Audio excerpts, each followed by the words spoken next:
신명기 18장 18절에서 19절 말씀을 우리 하나님께 먼저 공적에 올려드리고 찬양하고 하나님 말씀 상고하겠습니다. 내가 그들의 형제 중에서 너와 같은 선지자 하나를 그들을 위하여 일으키고 내 말을 그 입에 두리니 내가 그에게 명령하는 것을 그가 무리에게 다 말하리라.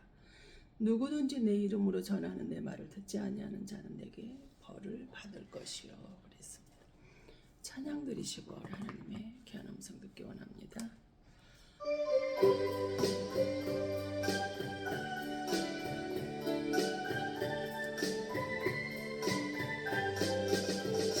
내 인생여 정끝내어 강 건너 언덕 이를 때 하늘물 향해 말하리. 예수 인도하셨네. 매일 발걸음마다 예수 인도하시네. 나의 무거운 죄짐을 모두 벗고하는 말 예수 인도하셨네. 이 가시밭길 인생을 허덕이면서 갈 때에 시험과 할망하느나 예수 인도하셨네. 매일 발걸음마다 예수 인도하셨네. 나의 무거운 죄짐을 모두 벗고 하는 말 예수 인도하셨네. 내 밟은 발걸음마다 주 예수 보살피시사 승리의 개가 부르며 주를 찬송하리라며. 매일 발걸음마다 예수 인도하시네. 나의 무거운 죄짐을 모두 벗고 하는 말 예수 인도하셨네. 아멘. 사랑의 하나님, 감사와 찬양과 영광을 올려드립니다. 이 시간 아버지는 3일 예배를 하나님 앞에 드려질 때에 아버지 안에 예배할 수 있도록 예수님께서 인도해 주셔서 이렇게 말씀 앞에 세워주심을 감사드리며 아버지 예배 가운데 주님께서 함께 하시고 축복하셔서 귀한 시간 하나님의 귀한 음성 듣고 하나님이 주시는 그 말씀 안에 나아갈 수 있는 우리 모두 되게 하여 주심을 감사하며 예수님 이름으로 기도하옵나이다. 아멘. 하나님께서 신이신 그분이 이 땅에 내려오셔서 최초로 선택한 민족이 바로 유대 민족이죠. 유대 땅에 오셨다는 거예요. 그래서 오늘 말씀을 통해서 하늘이 우리에게 내려주신 그 축복을 받으셔서 명문 가문으로 바뀌시는 그 은혜가 있기를 예수님 이름으로 축원드립니다. 우리 말씀을 보면 지혜왕 솔로몬이 지혜를 자랑하지 말라 했어요. 왜? 잠언 30장 6절에 보면 너희는 말씀 위에 더하지 말라. 더하면 너희가 내가 너희를 책망하겠고 너희는 거짓말하는 자가 되리라 그랬어요. 이 말은 무엇일까요? 말씀 위에 거 다른 걸 더하지 마. 세상의 문학이나 철학을 절하지 말라는 거예요. 즉 이 말은 더하게 된다라면 너는 사기꾼이라는 거예요. 내 앞에서 너 사기치지 말라는 거예요. 근데 디모데 3장 10절에 모든 성경은 어때요? 하나님의 감동으로 이루어졌다라는 거예요. 즉 하나님이 감동으로 말씀이 이루어졌다라는 것은 그 한 말씀에도 하나님이 나에게 감동을 주시고 변화시키는 말씀이 되어져야 되는 거예요. 하나님이 나에게 감동 주셔서 교회도 나오게 하셨고 그 하나님의 한 말에도 생명이 있다라는 걸 우리는 알아야 되지 않을까요? 그래서 말씀을 듣는 자 중에 성령이 내려온다고 사도행전 10장 40절에 말씀을 하셨잖아요. 내 방식대로 살려고 하지 말고 내 지식이나 그런 이런 삶의 경험을 통해서 그런 걸 바탕으로 살려고 하지 말고 누구? 하나님의 말씀 주시는 그 하나님의 방식대로 우리가 삶을 살아내야 된다 이 말입니다. 세계에서 유대인들은 가장 작은 나라라는 거예요. 면적이 우리 강원도 정도밖에 안 된다는 거예요. 근데 가장 인구도 작대요. 전체 인구를 다 통틀어도 1500만 명 정도밖에 되지 않는다라는 거예요. 그런데 주변에 한 5개 나라가 10억의 인구가 이스라엘 백성들을 계속해서 우리는 북한밖에 없잖아요. 근데 그렇게 공격을 하는데도 불구하고 이 10억의 인구가 이스라엘 백성들을 감당하지 못한다 그랬어요. 러시아나 미국도 감히 유대인들을 건들지를 못하고 있어요. 전 세계를 움직이는 막강한 나라가 유대인들이잖아요. 우리나라도 차관이라고 그러죠. 돈을 빌렸어요. 우리가 너무나 잘 아는 애플이며 석유며 에너지를 관리하는 거, 뭐 페이스북, 구글, 여러 분야들에서 유대인들이 다 장악하고 있어요. 어떻게 보면 세계를 움직일 수 있는 유대인, 이 작은 민족이, 작은 나라가 어떻게 이렇게 움직일 수 있을까요? 야곱의 12아들이 12지파가 되고 12혈통이 되었어요. 근데 그 중에 이사갈이 모든 혈통을 움직이고 있는데 18절을 보면 내가 그들의 형제 중에서 너와 나 같은 선지자 하나를 그들을 위하여 일으키고 내 말을 그 입에 두리니 내가 그에게 명령하는 것을 그가 무리에게 다 말하리라 그랬어요. 그리고 19절에 누구든 내 이름으로 전하네 내 말을 듣지 않냐면 자는 내게 벌을 받을 것이라고 해서 12지파가 있고 혈통이 있는데 그 11혈통을 이사갈의 자기들의 혈통 12혈통을 움직이는 것은 이사갈이라는 거예요. 근데 창세기 49장 14, 15절에 보면 이사갈은 양의 우리 사이에 끌어앉은 건장한 나귀로다 그랬어요. 양과 우리 사이에 끌어앉은 건장한 나귀로다 그래요. 양은 뭐야? 요한복음 21장 15, 16, 17절에 보면 예수님께서 베드로에게 너는 내 양을 먹이라, 내 양을 치라, 내 양을 먹이라 이렇게 말씀을 하셨단 말이에요. 양은 그럼 지금 누구라는 거예요? 예수님이 베드로에게 맡아 내 양을 먹이라고 했다라면 양은 예수를 믿는 사람들이라는 거예요. 예수 믿는 사람들 중에 그 가운데 나귀가 앉아있는데 건장하대요. 팔레스타인은 나귀가 교통수단이잖아요. 이 나귀는 부지런하고 짐을 항상 메고 다니는 짐승이에요. 근데 양은 일하지도 않고 먹기만 하는 사람들. 그 가운데서 건장한 나귀가 있다고 말을 해요. 양의 예수 믿는 사람들 중에 건장한 나귀라는 것은 일꾼이라는 거죠. 정말 특별한 일꾼이에요. 나귀는 무릎을 꿇고 삽니다. 항상 무릎을 겸손하게 꿇고 사람을 태울 때나 짐승을 치를 때는 무릎을 꿇고 앉아요. 그럼 나귀가 무엇을 뜻할까요? 순종과 복종을 뜻하겠죠. 나귀는 밤낮으로 사람에게 매를 맞기도 하는 거예요. 그렇게 힘들게 사는, 그런데도 불구하고 이 나귀는 정말 온순하고 착해요. 혈기를 내지 않는 거예요. 바로 부지런함의 대명사를 나귀라고 말할 정도로 온순하고 착하고 부지런한 게 나귀란 말이에요. 아무리 힘들고 어렵다 할지라도 이사갈은 19절, 창세기 49장 19절에 뭐 쉴 곳을 좋게 보고 있다. 그는 쉴 곳을 보고 좋게 여기며 토지를 보고 아름답게 여기고 어깨를 내려 짐을 메고 나귀는 든 일만 하고 산다. 내일이 없는 삶을 살고 있어요. 쉴 곳을 보고는 좋게, 쉴 곳을 보고 좋게는 여기지만 뭐하는 거예요? 쉬지 않고 있어요. 안식과 평화는 그 안에서 살아가고 있어요. 온갖 핍박과 무시를 당해도 쉴 곳을 보며 좋게 여기고 있어요. 그런데도 뭐예요? 나는 내일을, 내 인생의 내일은 잘 될 것이라는 거예요. 나는 하나님의 사람으로 특별한 사람이야. 건강한 낙이야.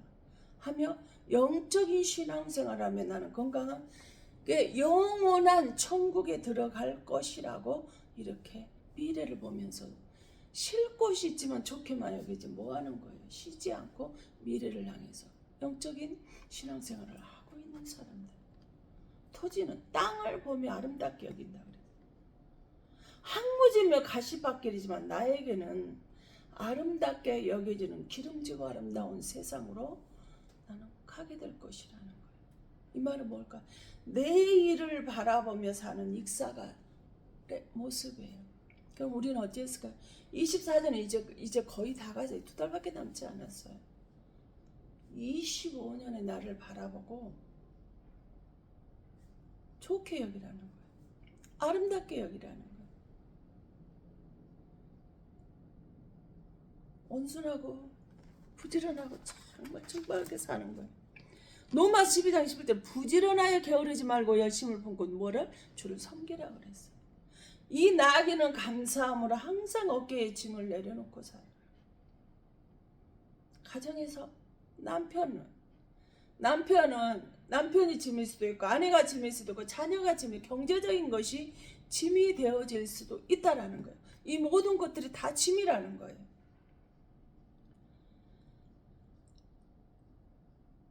근데 이사가는 뭐예요? 이 짐을 즐겁게 맨다라고 그래요. 왜 즐겁게 맬까요? 남편이, 아내가, 자녀가, 경제적인 것이 다 짐인데 이 짐을 왜 즐겁게 메고 있을까요? 가족을 이해하기 때문에요. 가족을 위해서 사는 삶이기 때문에 아무리 힘들고 어떤 핍박과 어려움이 무거운 짐으로 어깨가 축 처지는 삶을 살더라 할지라도 기쁘게 여긴다는 거예요. 즐겁게 여긴다는 거예요. 그런데 뭐예요? 압제 아래서 섬기리라 그랬어요. 압제 아래도 압제를 당하는 그 상황에서 섬기라는 거예요. 사람을 부리는 자가 되지 말고 섬기는 자가 되라는 거예요. 남편을 섬기고 아내를 섬기고 자녀들을 섬기고 교회에서도 남에게 부리는 압제하는 자가 되지 말고 섬기는 자가 되라는 거예요. 압제는 나를 짓누르는 것이에요. 나를 짓누르는 그런 내게 짓누르는 건 도대체 무엇일까요? 압제 속에서도 섬긴다 그랬어요. 어떤 사람은 가난이겠죠. 어떤 사람은 환경이 되어질 수 있어요.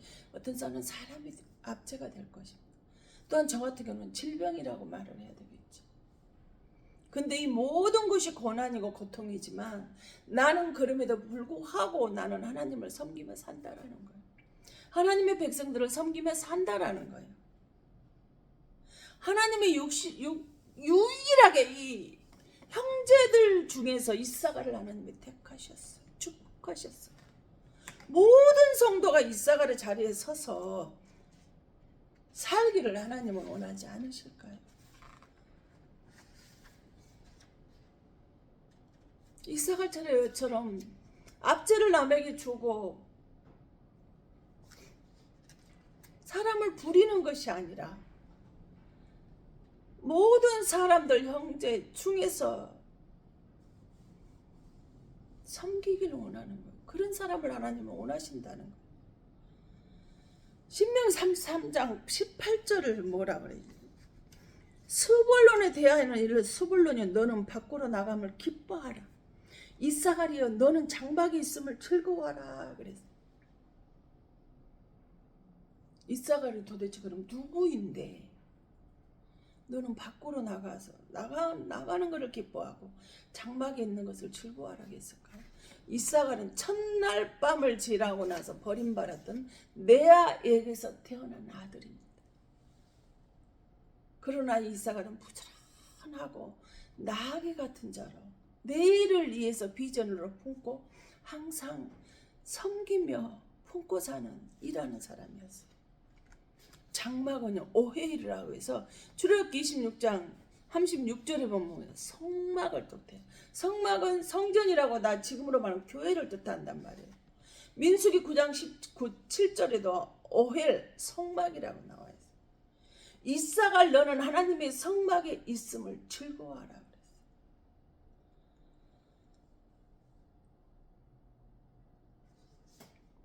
하나님의 성전에서 일꾼으로 살아가고 있음을 즐거워하라 그랬어요. 19절은 그들이 백성들을 불러 산에 이르게 하고, 이사갈이 백성들을 불러 산에 이르게 했대. 거기에서 의로운 제사를 드리며, 제사는 예배죠. 바다의 풍부한 것과 모래에 감추어진 보배를 흡수하리로다. 아멘. 산은 성전이에요. 성전에서 예배 드리고 제사 드리는 하나님의 사람을 예배 자리로 부르는 거예요. 예배 자리로 사람들 예배 자리로 불러온다는 건 전도하는 거예요. 12지파 중에서 이렇게 복음을 전하고 전도한 지파는 이 이사갈밖에는 없었어요. 이 이사갈 지파는 나귀처럼 부지런하고 백성들을 하나님의 백성으로 살아갈 수 있게끔 전도한 사람이라는 거예요. 11지파는 그러지 않았다라고 여기 말씀에 나와요. 우러운 하나님 앞에 제사와 예배를 드리게 하는 그 길을 열어준 게 이사갈 지파라는 거예요. 성전에서 예배 어려운 제사를 드리게 한 사람들에게, 예배자에게 주신 축복이 뭐예요? 바다의 풍부한 것과 모래에 감추어진 보배를 흡수하리로다. 바다가 닿는 곳곳마다 감춰진 것이 있잖아요. 해변가에서 이런 고기를 잡고 배를 가지고 있고 이러고 온 사람들은 정말 알부자라고 우리가 말을 하잖아요. 그 모든 감추어진 보배를, 바다의 풍부한 것과 감춰진 보배를 다 흡수하고 살게. 그 바다에서 나는 것들은 전부 다 물질이고 보배예요. 재물이라는 거예요. 이사갈의 혈통을 보면 재벌이 참 많이 있다는 거예요. 214개가 되는 노벨상을 이 이사갈 지파 다 받았어요.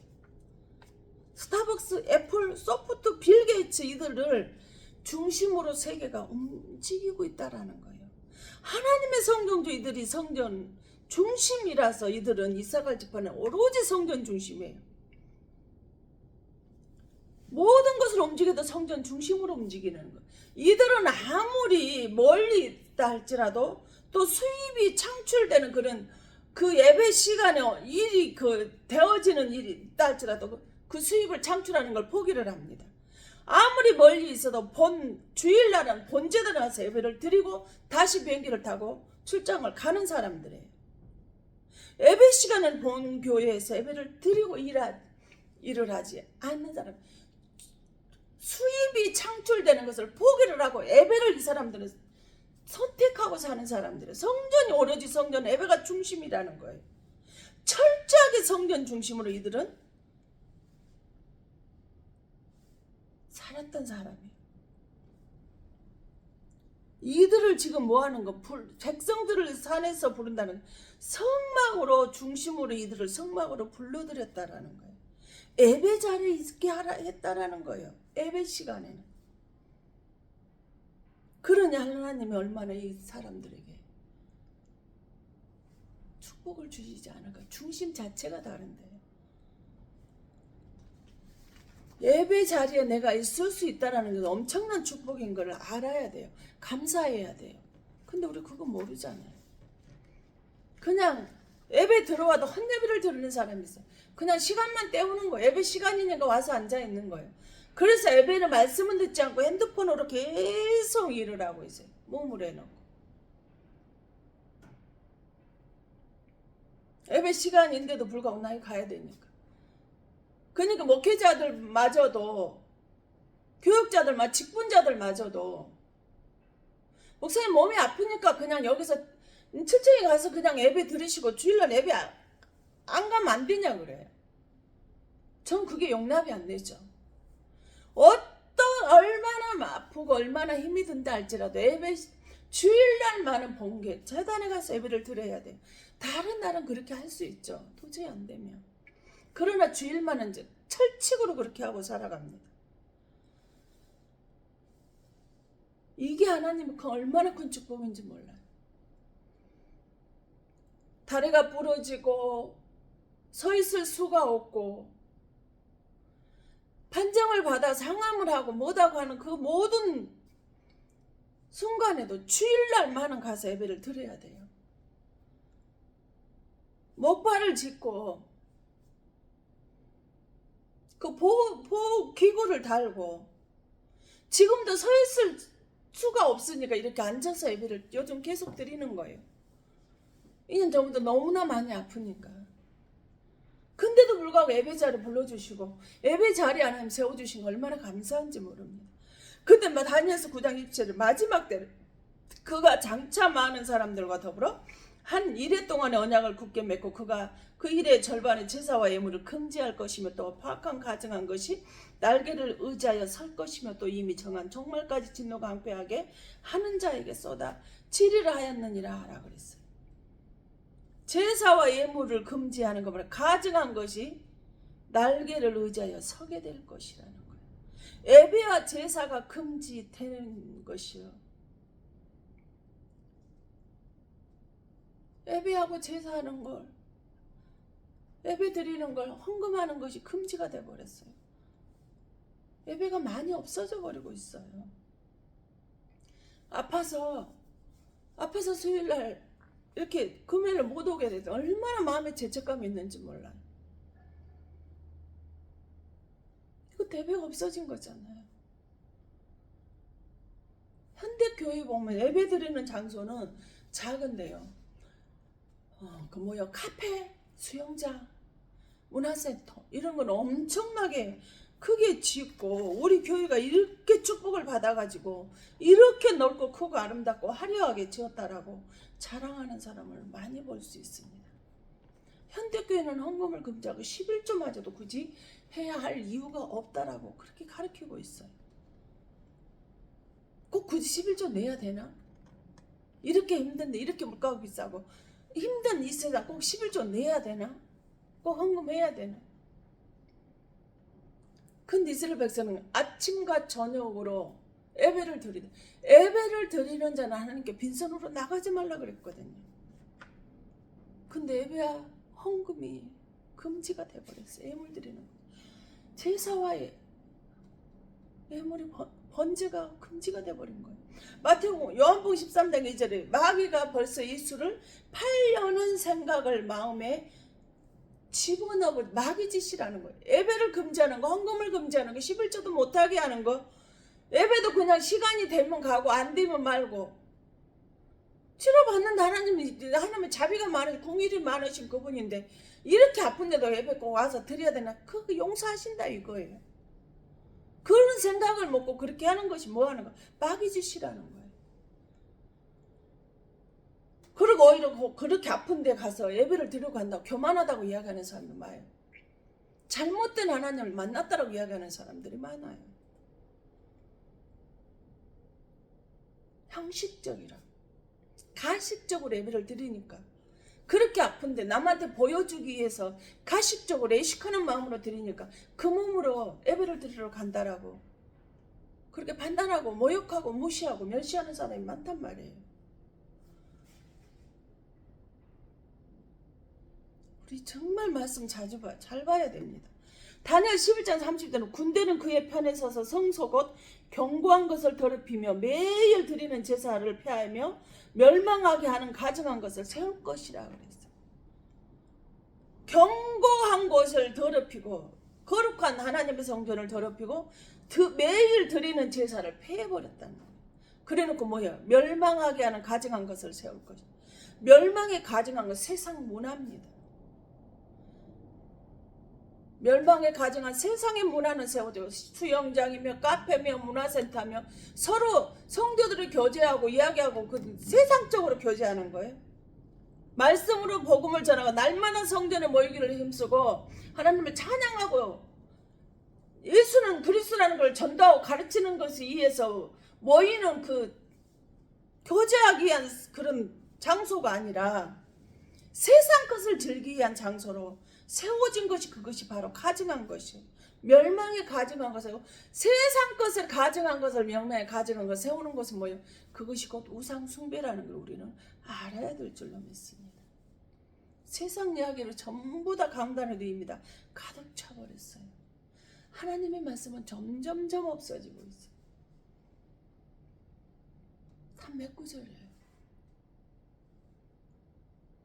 10편 20편 3절 4절에 내 모든 소재를 기억하시면 내 번제를 받아 주시기를 원하노라 셀라. 아멘. 내가 드려지는 소재, 예배, 번제, 헌금을 드린 것을 하나님이 받아주시기를 내가 드린 예배를 기억해 주시고 내가 드린 헌금을 기억해 주시고 받아주시기를 원하노라 그래. 근데 하나님 지난번에 이야기를 했죠. 헌예배 드리는 사람, 드려지는 예물을 받지 않는 사람들이 있었다. 근데 40장 4절에 그렇게 예배가 하나님이 기억을 하고 드려지는 헌금을 받으셨던 그 사람들에게는 내 마음의 소원대로 허락하시고 내가 무엇을 원하고 바라는 것을 허락해 주시고 들어주신다는 거예요. 내 모든 계획을 이루어 주시기를 원한다. 내가 계획하고 꿈꾸고 비전을 품고 기도한 그 모든 것들을 들어주신다라는 거예요. 누가복음 2장 26절 27절은 성령의 지시하심으로 성령의 감동으로 성전에 나온다 그랬어요. 교회 나오는 건 내 마음대로 나오는 거 아니에요. 성령의 지시하시고 내 마음에서 교회에 가고 싶은 감동을 주셨기 때문에 예배 자리에 있는 거예요. 그 예배와 헌금을 다 하나님이 기억하시고 너의 모든 소원을 내가 다 들어주리라 말씀을 하시는 거예요. 그래서 출애굽기 29장 12절은 너는 이는 너희가 대대로 여호와 앞에 회막문에서 늘 드린 번제라. 내가 거기서 너희와 만나고 내게 말하리라. 그래서 어디서만 회막문에서 성전에서 드려지는 그 예배와 번제를 내가 보고 거기서 내가 너희들을 만나주고 내가 너희들한테 그 성전에서 말하는 거예요. 성령이 교회들에게 하시는 말씀을 들으라. 기 있는 자는요. 그렇지만 모든 사람이 듣는 거, 기 있는 자는 들으라는 건 뭐예요? 같은 공간에서도 들리는 사람이고 듣지 못하는 사람이 있다라는 거예요. 교회에 나온다는 것은 하나님의 경배하는 마음이 있기 때문에 나오는 거예요. 그런데 이사가는 오로지 성전 중심으로 살았다라는 거예요. 이 성전 중심으로 오로지 하나님 앞에 예배드리고 하나님 말씀하시는 그 말씀을 듣고 살아가는 사람들은 창세기 1장 18절에 생육하고 번성하고 땅에 충만하고 정복하고 바다의 모든 물고기를 다 셈매살라 그래서 우리 인간의 모든 5가지 복 다 들어있잖아요. 생육하고 자손의 번성, 번성하고 날이면 날이면 사업장이고 가정이고 자녀고 번성하는 거. 하나님 말씀이 항상 방언과 기쁨이 넘쳐난 충만한 삶을 사는 거. 땅을 다스리고 사는 거. 땅을 내가 내 마음대로 원하는 대로 부리고 사는 거. 모든 땅과 바다에 있는 하늘의 모든 생물들을 다 다스리는 축복을 주시는 거예요. 근데 여기서 복음 바라크예요. 무릎 꿇고 예배하는 자, 경배하는 자, 바라크. 하나님께 예배하는 자, 무릎 꿇는 자, 겸손하게 엎드리는 자에게 하나님이 주시는 그 축복이 있다라는 거예요. 약속하신 축복이에요.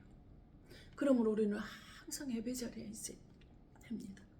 야곱은 가장 위급할 때 고난이 찾아왔는데 어때? 하나님께 창세기 35장 1절 너는 야곱에게 이르시되 일어나 베델로 올라가서 거기 거주하면 내가 내 영예의 서의 낯을 피하여 도망하던 때에 나타났던 그 하나님께 가서 거기서 제단을 쌓으라 그랬어. 어려움이 있을 때 예배 자리에 서라는 거예요. 그랬더니 힘들고 어릴 때 예배 자리에 섰더니 35장 5절에 그들이 떠나서는 하나님이 그 사명 거울로 크게 두려워하게 하셨으므로 야곱의 아들들을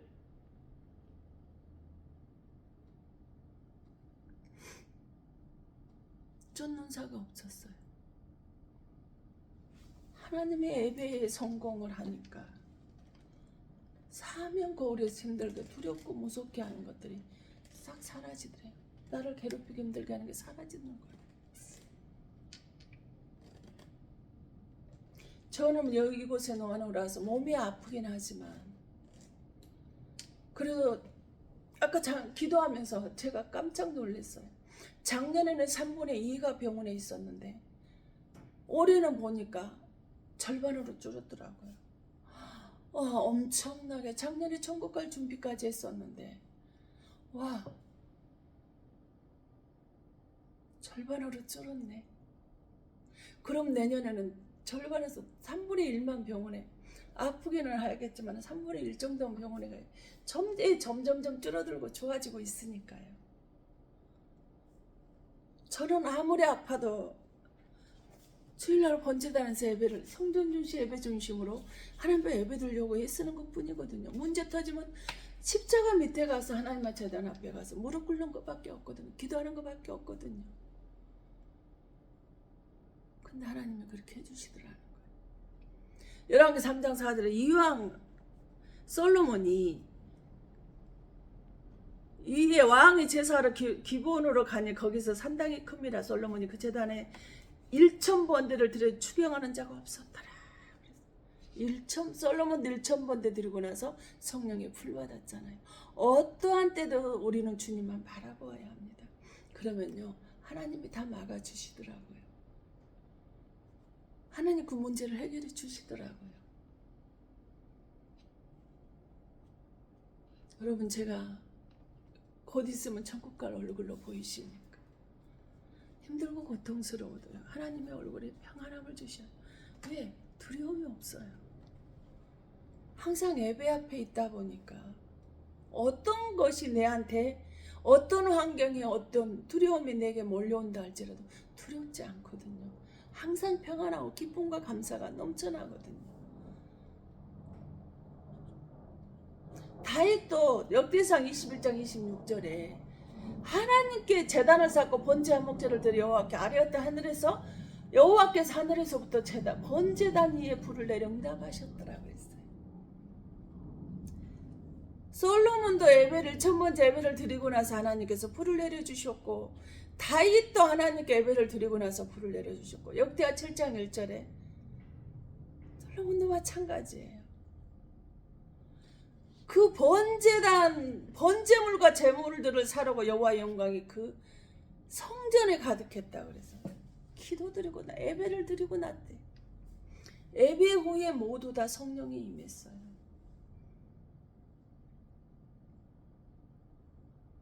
불이 하늘에서부터 내려와서 번제물과 제물들에게 여호와 영광의 성전에 가득했거든요.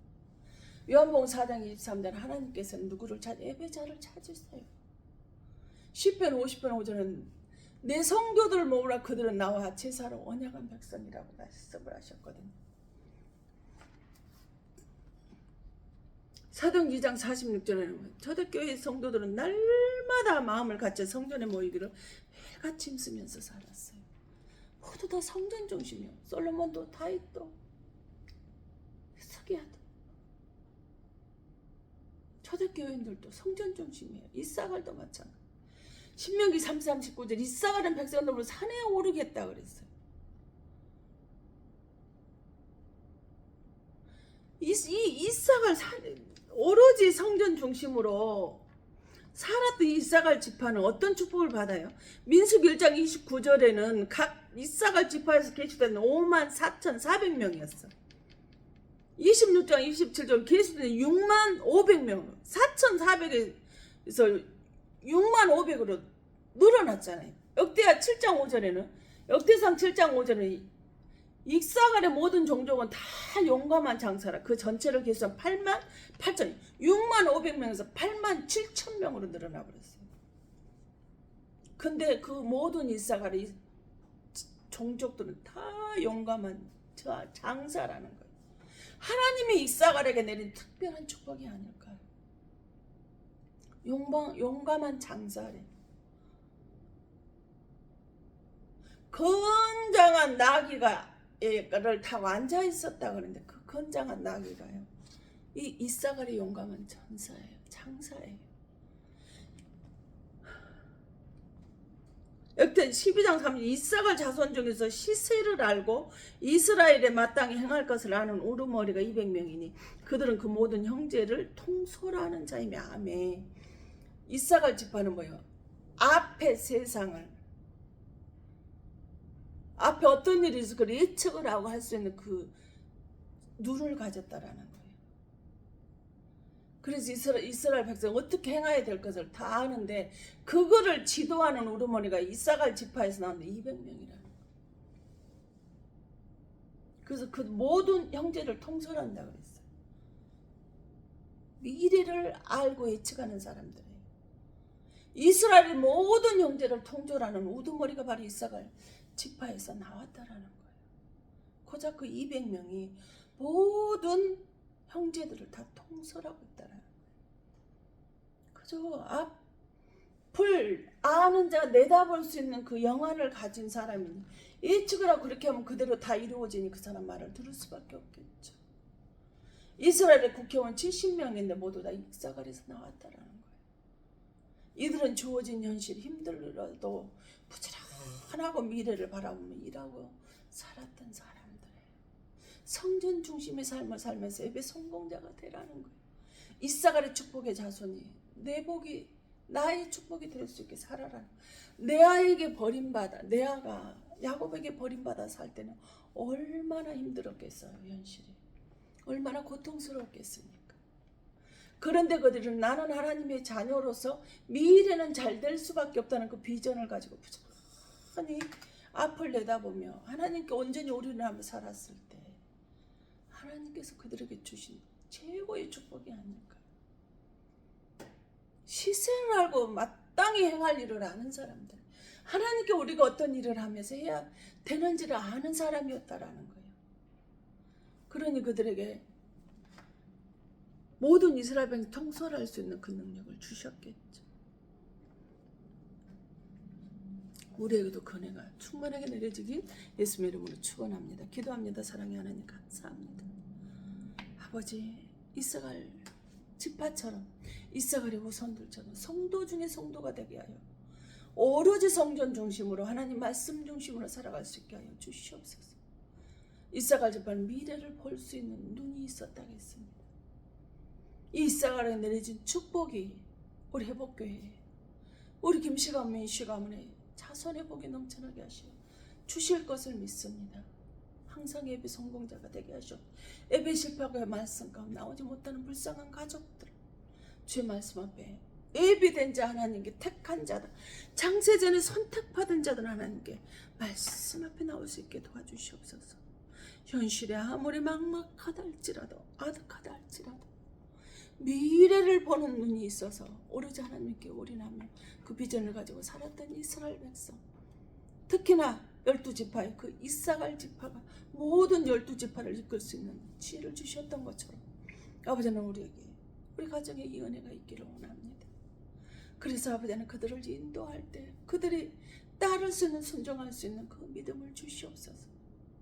아버지는 그래서 오로지 주님만을 바라보며 살아갈 때 평안이 안식이 미래에 나는 천국을 갈 수밖에 없다라는 것을 아는 사람 평안과 안식이 아버지 충만할 줄로 믿사오니 하나님과 합평하며 화목을 이루며 믿음 안에 큰 본이 되어서 롤 모델이 되어 살아갈 수 있는 이사갈의 가문이 되어 살아갈 수 있는 큰 은혜가 주의 말씀 안에 있게 되기를 원하고 본받는 그 축복이 있게 되기를 간구하고 축복합니다. 하나님이 도우시고 지켜주심을 감사드리며 항상 성경 중심, 말씀 중심, 예수 중심, 하나님 중심으로 살게 하여 주심을 감사합니다. 아버지, 이 운동에 있는 모든 영혼들마다 아버지는 믿지 않는 불신앙의 가족들마다 아버지의 말씀을 듣는 모든 영혼들이 각 기관이 가정이 하나님의 사랑과 성령의 교통하심이 이제로부터 영원토록 함께 있어질지어다.